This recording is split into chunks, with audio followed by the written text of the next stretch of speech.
Hi. Anybody here? If yes, then write yes in comment. Hi folks, how are you all? So today we will see top 10 creepy aspects of Victorian life. My birthday is on Monday, so today I am in a mood of recollecting that life is short and we should live it to the full. In honor of the life is short bit, I have come up with a slightly depressing list. Don't worry, I will post a happier one tomorrow. The Victorians were a special breed, and this list looks at 10 aspects of life from the Victorian era that are creepy. Note that the focus is entirely on Victorian England. Be sure to post any we have missed in the comments. Number 10. Vignettes. The Victorian upper class, and later middle class, had no televisions to entertain them, so they entertained themselves. One of the popular forms of entertainment was for friends and family to dress up in outrageous costumes and pose for each other. This sounds innocent, but just think, can you imagine your grandmother dressing up as a Greek wood nymph posing on a table in the living room while everyone applauds? No. You can't.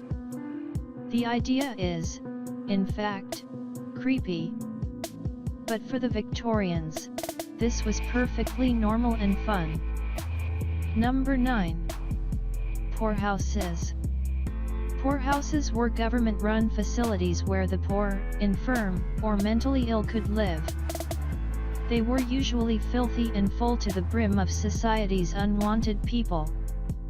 At the time, poverty was seen as dishonorable as it came from a lack of the moral virtue of industriousness. Many of the people who lived in the poorhouses were required to work to contribute to the cost of their board, and it was not uncommon for whole families to live together with other families in the communal environment. In the Victorian era, life didn't get much worse than that of a poorhouse resident. Number 8. Pea soupers. London during the Victorian era was famed for its pea soupers, fogs so thick you could barely see through them. The pea soupers were caused by a combination of fogs from the River Thames and smoke from the coal fires that were an essential part of Victorian life. Interestingly, London had suffered from these pea soupers for centuries. In 1306, King Edward I banned coal fires because of the smog. In 1952, 12,000 Londoners died due to the smog, causing the government to pass the Clean Air Act, which created smog-free zones. The Victorian atmosphere, in literature and modern film, is greatly enhanced by the thick smog dew, and this creepy environment made possible the acts of people like Jack the Ripper.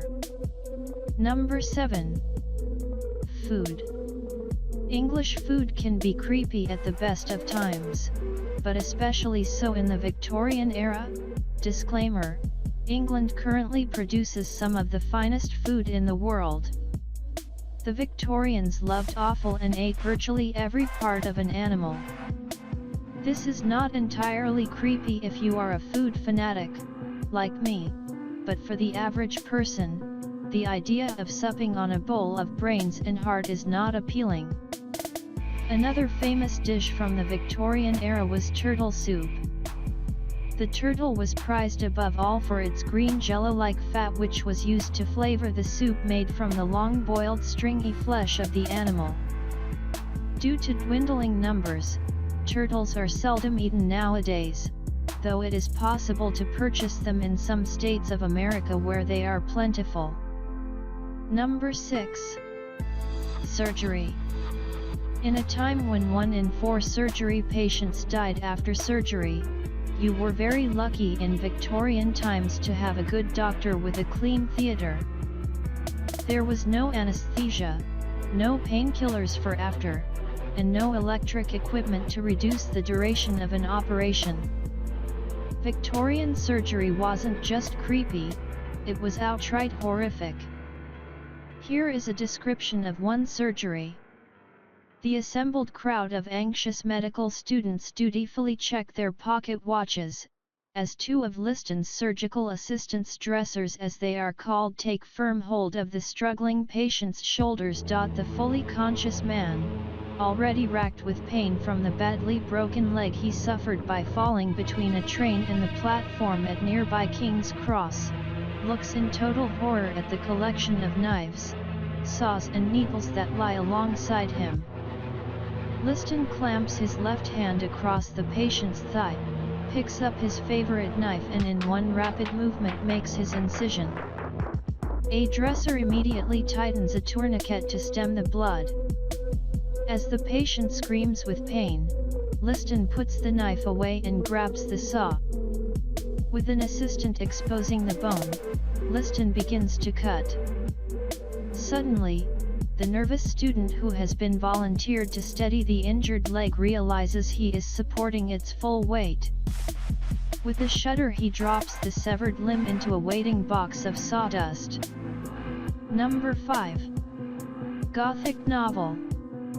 How could the Gothic novel, a genre of literature that combines elements of both horror and romance, not be included on a list like this? It was the Victorian period that gave us such great works of terror as Dracula, and The Strange Case of Dr. Jekyll and Mr. Hyde.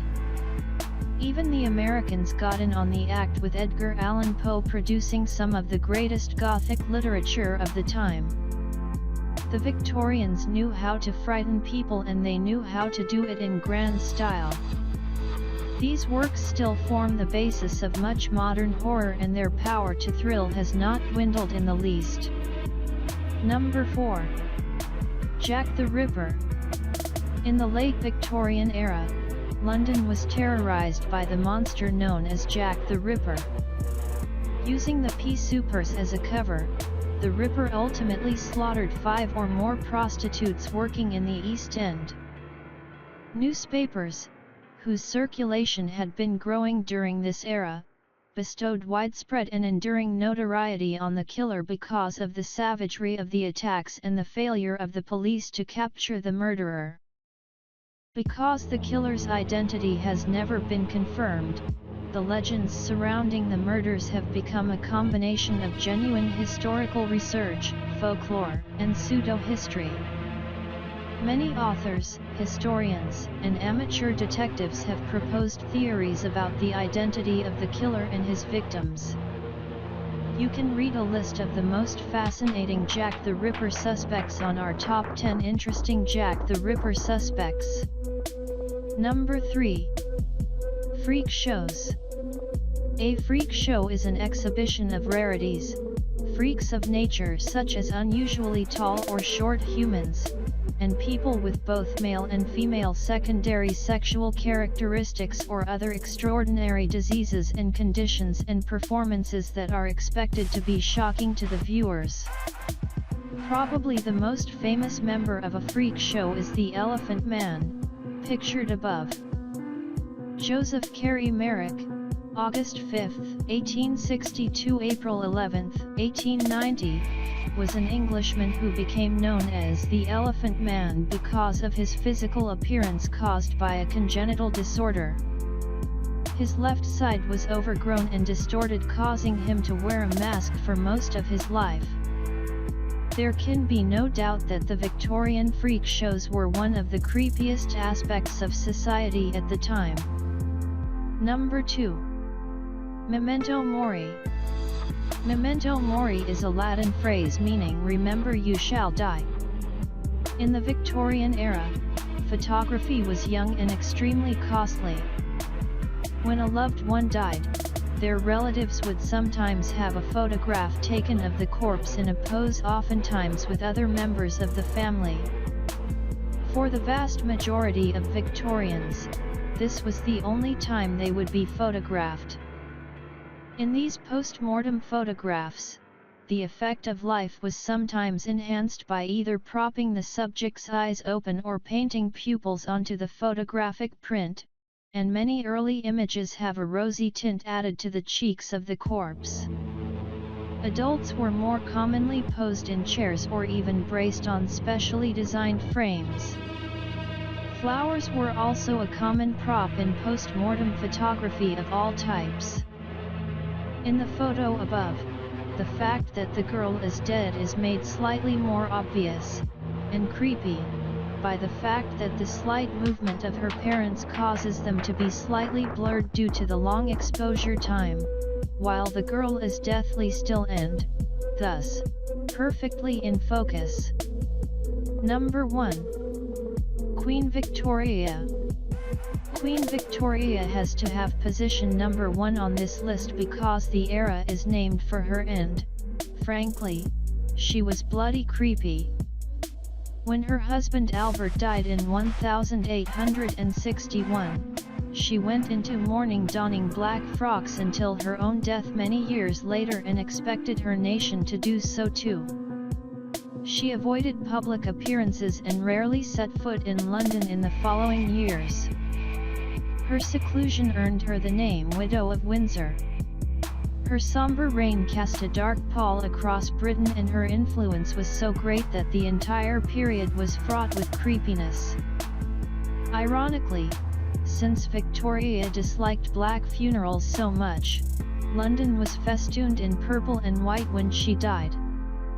Subscribe my channel for more videos. Thanks for watching.